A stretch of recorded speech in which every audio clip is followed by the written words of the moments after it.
Breaking news tonight, the U.S. launching a new round of strikes on Iran as the president says the ceasefire is over. The fresh attacks coming as tensions escalate in the region. Iran threatening retaliation. Are we on the brink of returning to a full-scale war? The president's tough words for Iran's leaders, plus our reporter on the ground inside of Tehran, and the new questions tonight about why the president left Turkey on the old Air Force One. New developments in the search for a missing cargo plane. Pieces of wreckage now found, but tonight the crew still missing.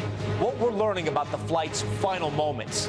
Inside the race to stabilize that New York City high-rise that was at risk of collapse. The new images tonight and the confusion with the Department of Buildings over what caused this. Senate candidate Graham Platner weighing his political future as he faces a new sexual assault allegation. The Hollywood actor from Maine who just announced he will not run to replace Platner. A deadly ICE shooting in Houston. Federal officials say this man tried to run over an officer. His family telling us they don't believe that's what happened. Molotov cocktail attack. Disturbing video. A man tossing a firebomb at someone in a wheelchair with horrified witnesses rushing in to help. Nearly 1,000 snakes on the loose, including some that are venomous, floating in floodwaters and slithering through the streets. How they escaped. Katie Couric's health scare. The former Today anchor revealing a sudden episode of memory loss. The diagnosis causing a black hole in her memory. Caught on camera, a wild police chase on a golf course. How police stopped the driver wanted for attempted murder. Nightly News starts right now. This is NBC Nightly News with Tom Yamas. And good evening. It's great to be with you tonight. We do want to start with that breaking news as we come on the air. The U.S. launching new retaliatory strikes on Iran. The military operation coming just hours after President Trump said the ceasefire with that country was now over. Over the past 24 hours, both sides have traded attacks. New video released today by the U.S. military. You see it right here, showing earlier strikes on several targets, including air defense systems, Iranian boats, missile and radar sites. Overnight, this video appearing to capture moments of impact, huge explosions. You see them right here, rocking a major port. And from another Iranian city, footage of the aftermath. Wreckage seen burning on the water. Earlier in the day, Iran hitting back. This clip from their state media showing nearly a dozen missiles launching into the sky, likely on the way to American targets in Gulf Arab countries. And all of this began after Iran attacked commercial ships in the Strait of Hormuz, something it had promised it would not do. Now, as hopes dim for peace, questions over just how far the two sides will get to more full-scale war. Garrett Haake has been traveling with the president at that NATO summit in Turkey. He starts us off tonight. Tonight, the U.S. launching a new wave of retaliatory airstrikes against Iran, following U.S. strikes last night. All a response to the Iranian regime firing on unarmed commercial ships in the Strait of Hormuz 2 days ago. Earlier, President Trump at a summit with NATO allies declaring the ceasefire over. We attacked very powerfully last night the very dangerous people from Iran. They're sick. There's something wrong with them. We said, go and do your funeral stuff. And instead of that, they start shooting rockets at ships yesterday. And so we hit them very hard last night, very hard. Iran attacked those commercial ships despite promising to allow them through the strait as part of the preliminary peace deal. Is the ceasefire done? I think it's over. I don't want to deal with them anymore. They're scum. You know what scum is? They're scum. They're sick people. They're led by sick people. And they're vicious, violent people. And if they had a nuclear weapon, they'd use it. As far as I'm concerned, it's over. I'll let our wonderful negotiators keep talking if they want, but I don't see it. Richard Engel is in Iran. Here in the capital, Tehran, there's no panic. People are still out on the streets late into the night. The government is promising a fearless retaliation. The president saying there won't be a return to full-scale war. I don't think it's going to start again. I think it's going to go very quickly. When they hit, we hit. You know, it's what we use their language. We speak their language. President Trump previously said this about Iranian negotiators. We're dealing with people that I think are very rational people. Tonight, he was pressed on what changed. I got to know them. So, based on their actions over the last week or two, they're not doing a service to the people. We can play games, but I'm not sure I want to make a deal. Let's just finish the job. All as NATO's Secretary General says he supports the U.S. strikes on Iran. Iran is basically violating the ceasefire. I think it is totally crucial that the U.S. forcefully reacts. If that conflict enlarges again, are you concerned at all that that could divert money, munitions, resources, attention from stopping the war in Ukraine? No, because the United States is so strong and powerful, it can do both. All right, Garrett joins us now live from Turkey. And Garrett, there are also security questions about why the president flew there on his new Air Force One and then left on an older plane. Yeah, Tom, you can see the president arriving on the new Air Force One plane, but he departed earlier today on the old one. The president was asked about the discrepancy today and noted he is the, quote, #1 on the kill list for Iran. The White House says this new plane has high-level security protocols, but that they also use tools including distraction and misdirection to address threats. The president just switched back to the new plane at a layover in the UK. Tom? Garrett Haig with that new reporting just in. Garrett, thank you. And tonight we're seeing the first pieces recovered from a massive cargo jet that crashed into the ocean. Emergency teams are searching for the 5 crew members that are still missing tonight. Tom Costello joins us now. And Tom, what more are we learning about what happened here? Well, the only clues come from the Pakistani authorities, who say the pilots reported a problem with their navigational system before controllers lost radar and radio contact. Flight radar 24 shows the plane flying at 34,000 feet when it suddenly dropped 5,000 feet, then climbed 6,000 feet before a very steep descent and final crashing into the Arabian Sea. This was a Boeing 737. It had flown over the Strait of Hormuz. A U.S. source says there is no indication that hostile action brought the plane down, and it looks more like a mechanical failure. Investigators hope to recover the black boxes. To learn more, the U.S. NTSB and the FAA will assist in this investigation.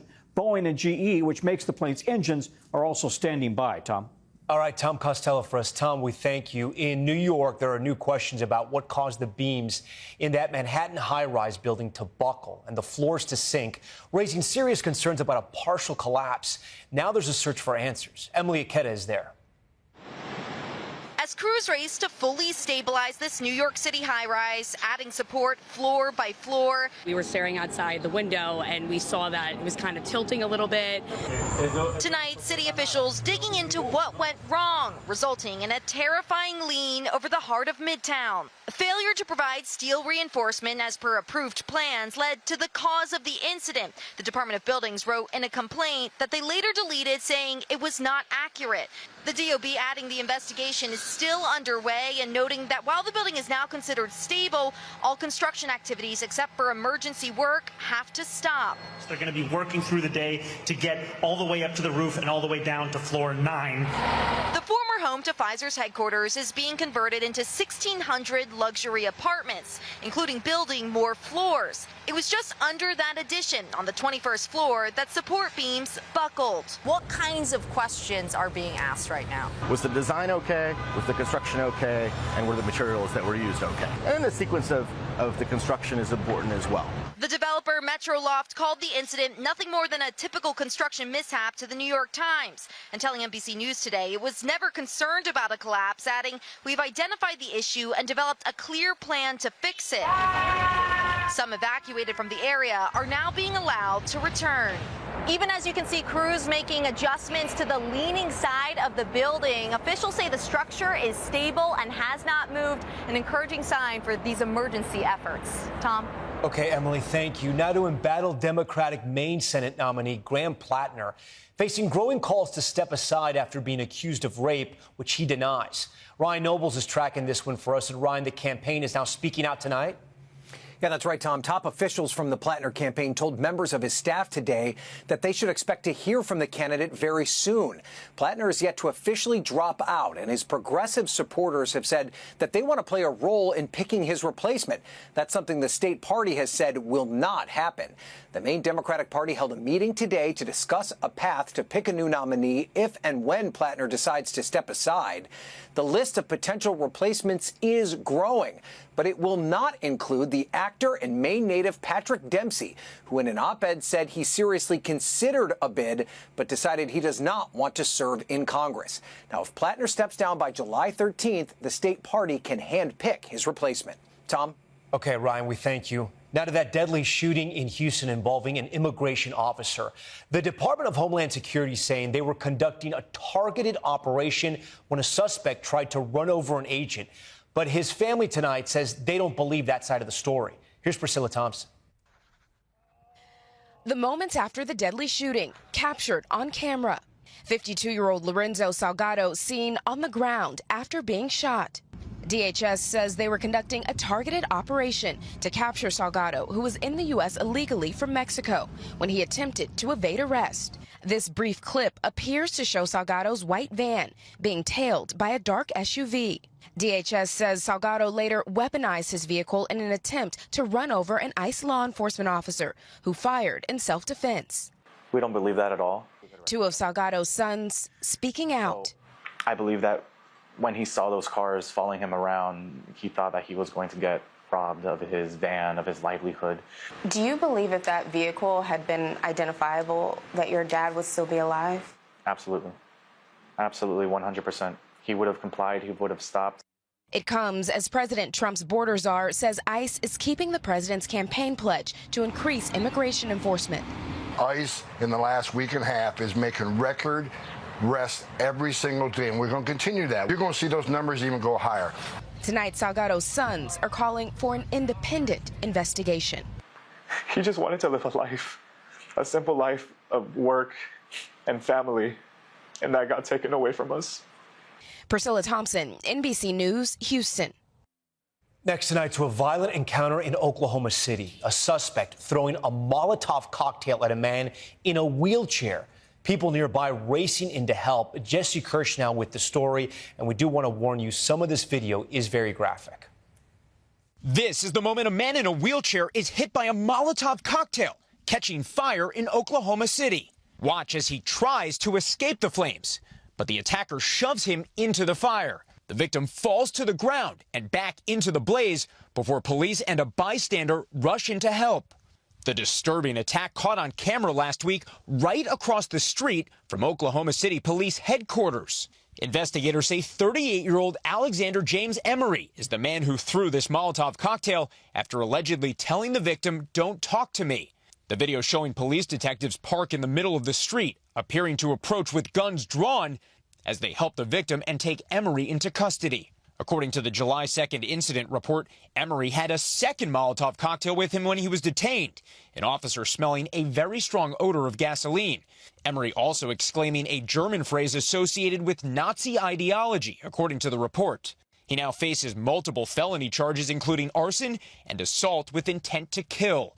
Jesse Kirsch, NBC News. Tonight, we have a wild story out of China. Authorities are warning residents in parts of that country of a new danger in floodwaters there. Janice Mackey-Freyer on the hundreds of snakes that are now on the loose. If a typhoon and floods in southern China weren't enough, there's the threat in the muddy waters. Snakes, more than 900 of them, according to state media, including venomous cobras, carried downstream from a breeding farm in Guangxi province after heavy rains caused a reservoir dam to burst. Residents are being warned to avoid using their hands to catch the snakes. Flooding has caused wide-scale destruction. Rescuers in boats now trying to reach people and animals. This shelter owner saving dogs and cats trapped by rising water. And severe weather is hitting elsewhere around China, leaving dozens dead and thousands affected by landslides, even a rare tornado. Scientists warn extreme weather events are becoming more frequent and intense because of climate change. And on China's eastern coast, it's about to get worse, with super typhoon Bavi on the move in the Pacific, already lashing U.S. territorial islands earlier this week.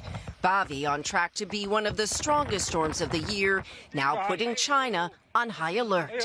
Janice Mackey-Freyer, NBC News, Beijing.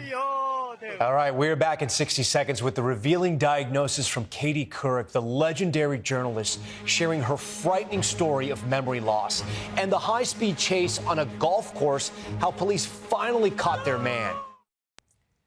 We're back now with a scary health episode involving journalist Katie Couric, our former colleague here at NBC News.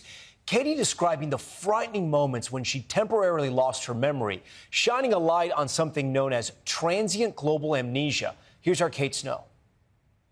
Younger people are getting their news and information on their iPhones. 2 Saturdays ago, Katie Couric appeared on a panel about the future of journalism at the Aspen Ideas Festival. She now says she doesn't remember any of it. A few minutes later, her husband John says she was weak, dizzy, and a little out of it. We're going to be getting reaction to that this morning. The journalist and former Today anchor has always been willing to share her own health journeys, famously having a colonoscopy live on air to encourage others to get the test. In a Substack post, Katie says when she was taken to a hospital, a doctor asked a series of questions. She thought it was 2024 and Joe Biden was president. She couldn't remember the name of her 3-week-old granddaughter. The doctor turned to the nurses and said, "Initiate stroke protocol." An MRI of Katie's brain showed she had not had a stroke, but she couldn't retain information and kept asking her husband and doctors what had happened. Katie says she was later diagnosed with transient global amnesia, a sudden episode of memory loss that's rare but more common in people over 50. This is arguably one of the scariest moments in a patient or a family member's life.